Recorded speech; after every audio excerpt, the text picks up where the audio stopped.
हरीशपुर नाम के एक छोटे से शांत गांव में मोहन अपनी पत्नी राधिका के साथ रहता था।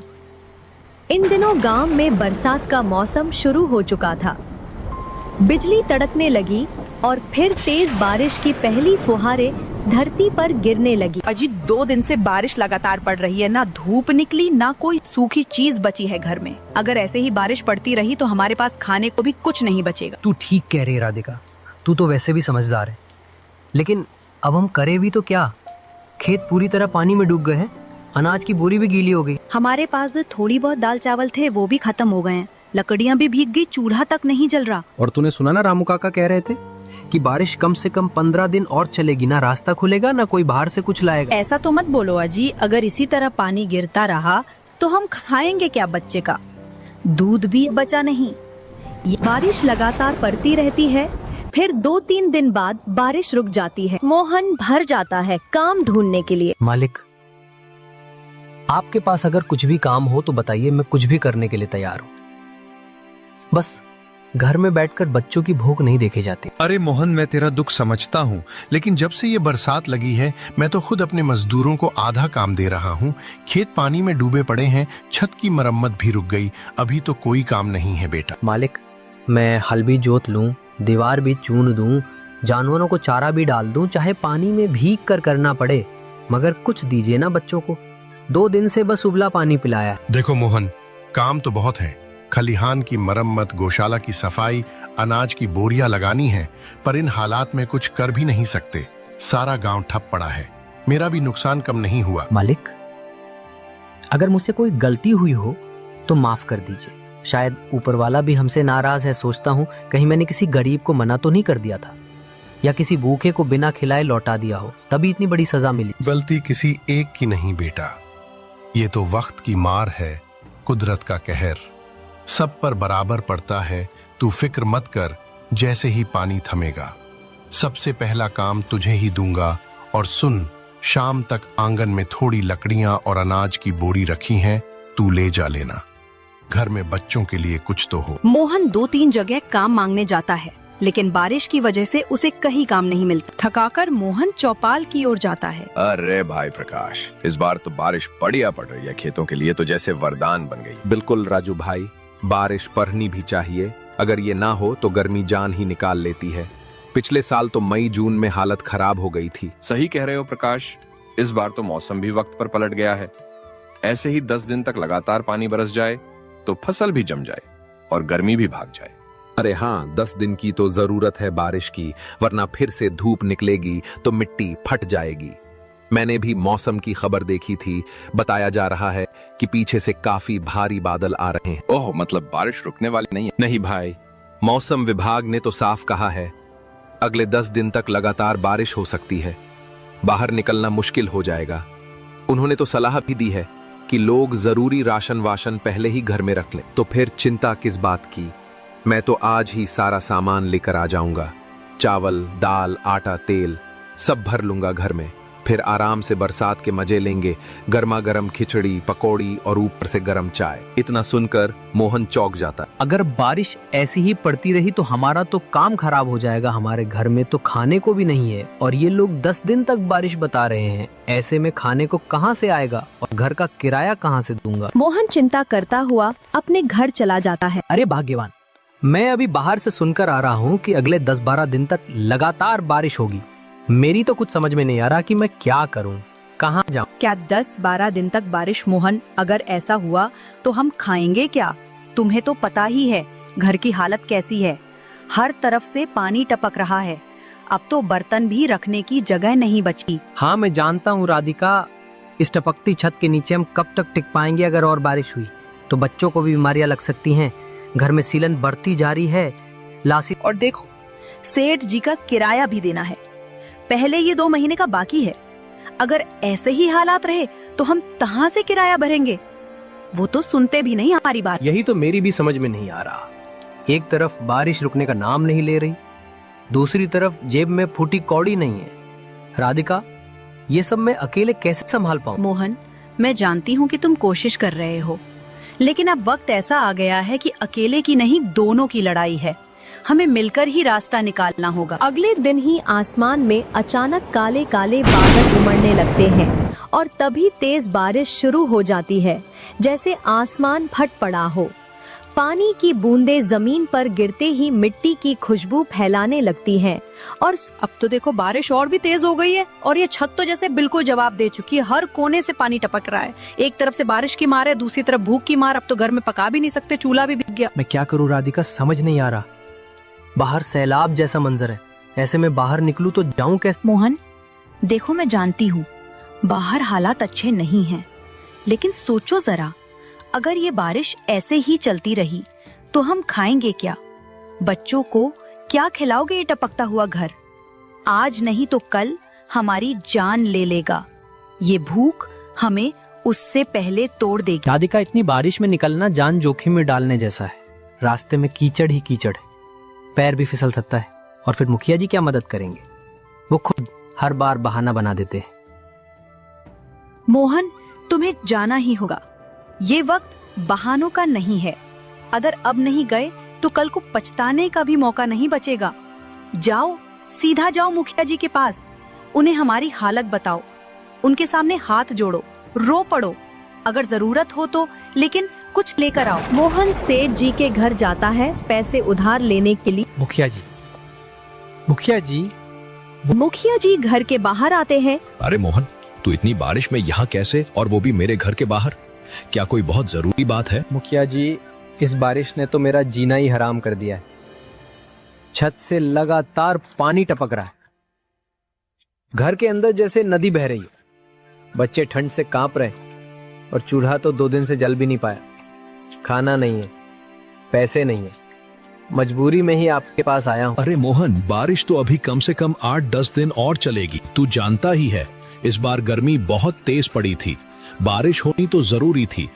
ऊपर वाले की मेहरबानी है जो अब राहत मिल रही है। मुखिया जी, यही बारिश आप जैसे अमीर लोगों के लिए राहत बनकर आती है। आपके पक्के मकान, गर्म चाय और आराम की जिंदगी के लिए ये मौसम सुहावना है, लेकिन हमारे लिए ये कहर बनकर टूटती है।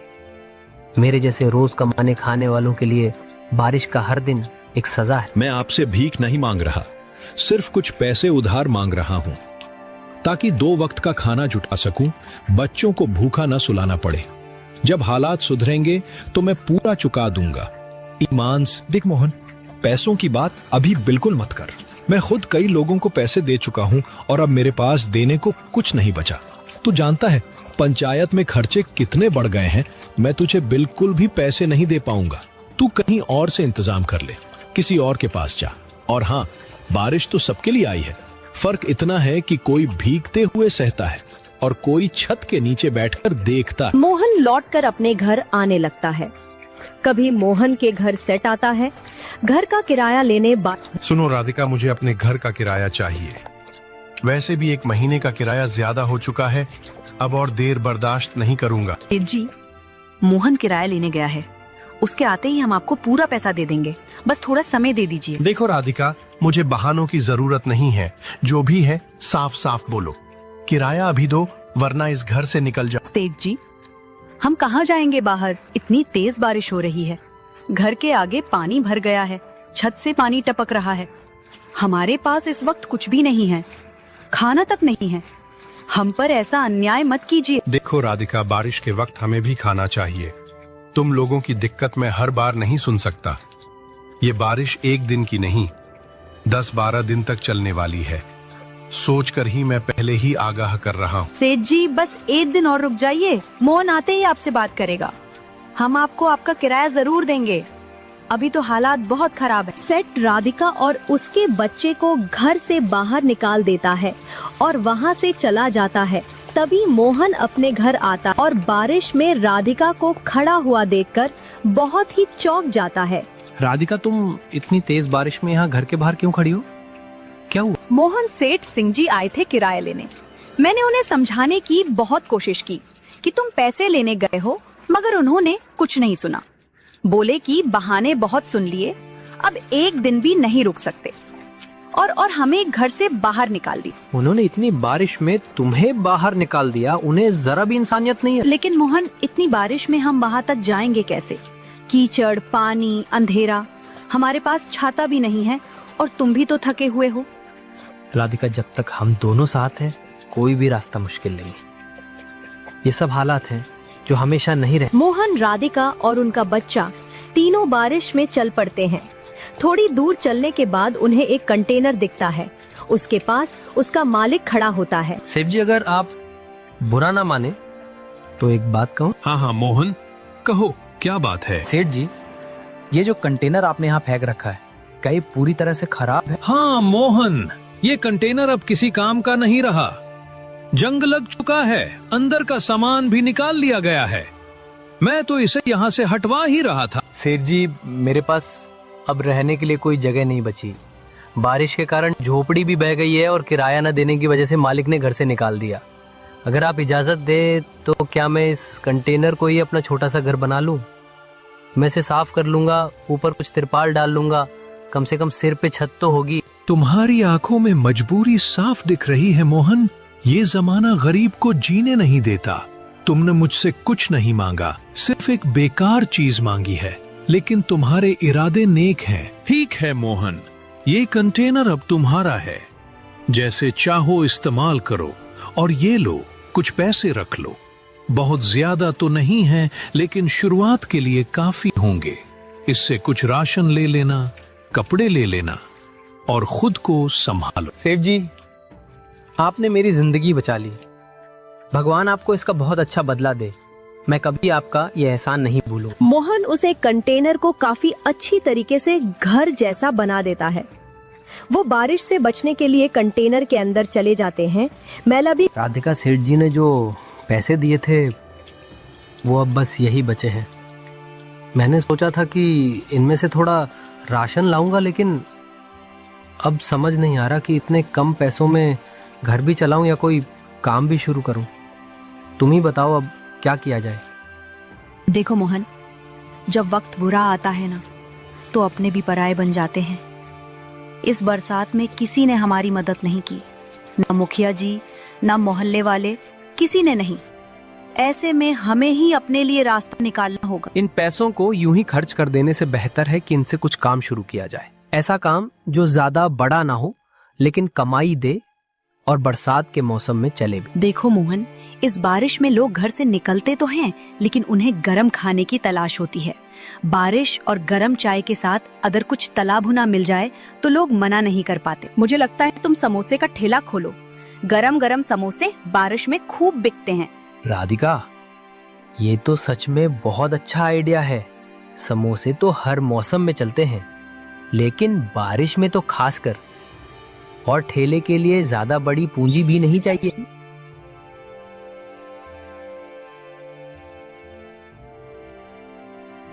मोहन अगले ही दिन से समोसे का ठेला लगा लेता है और कुछ ही दिनों में उसके समूह से काफी अच्छी चलने लगता है। अरे वाह मोहन, तेरे समोसे तो कमाल के निकले यार। ऐसा स्वाद तो मैंने पूरे गांव में कभी नहीं चखा। एकदम कुरकुरे, अंदर से मसालेदार और बाहर से सुनहरे। क्या बात है। अरे रामू भाई, धन्यवाद। बारिश में गरम गरम समोसे ना हो तो मजा ही क्या। यही सोचकर ठेला लगा लिया। सोच रहा था कम से कम 2 वक्त की रोटी तो निकल आए। मुंबई, बहुत सही काम किया तुमने।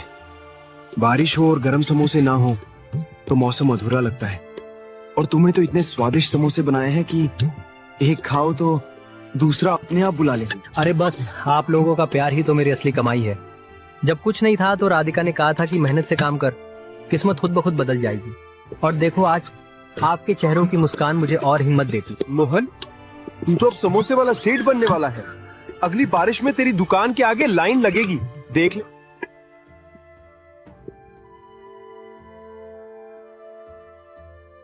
राधिका, तुम्हें याद है जब हमने पहली बार इस पुराने कंटेनर में पाँव रखा था? उस वक्त सिर्फ ये छत ही थी हमारे सिर पर, लेकिन आज देखो, ऊपर वाले की दया से, मेहनत से और तुम्हारे साथ से हमारे समोसे इतने अच्छे बिकने लगे हैं कि अब हम एक नया घर खरीद सकते हैं। हाँ मोहन, मैं वो दिन कैसे भूल सकती हूँ जब बारिश में हमें बाहर खड़ा होना पड़ा था, जब पेट में भूख थी और जेब में सिर्फ कुछ सिक्के, लेकिन उस अंधेरे में भी तुम्हारे हौसले की रोशनी थी। राधिका, अब समय आ गया है कि हम इस कंटेनर को अलविदा कहें। इसने हमें सिर छुपाने की जगह दी। हमारी नई जिंदगी की शुरुआत यहीं से हुई, लेकिन अब हमें अपने पैरों पे खड़ा होकर एक पक्की छत के नीचे जाना होगा। अपना घर, अपना सपना। तुम बिल्कुल सही कह रहे हो मोहन। हमने दिन रात मेहनत की, हर बारिश में जलते चूल्हे के पास खड़े रहकर समोसे तले और हर ग्राहक की मुस्कान से हौसला मिला। अब वो मेहनत रंग लाई है। मैंने बाजार में एक छोटा लेकिन साफ सुथरा मकान देखा है। थोड़ी दूर है लेकिन माहौल अच्छा है। सोच रहा हूँ कल जाकर मालिक से बात कर लूं। कुछ पैसों की व्यवस्था और कर लेंगे, लेकिन अब पीछे मुड़कर नहीं देखना है। अब मोहन और राधिका के चेहरे पर सुकून साफ झलक रहा था। बरसों की मेहनत रंग लाई थी। उन्होंने एक छोटा सा मगर सुंदर सा घर लिया था। राधिका हर सुबह आंगन में झाड़ू लगाती, फिर तुलसी को जल चढ़ाकर प्रार्थना करती, हे ऊपर वाले, तेरा लाख लाख शुक्र है।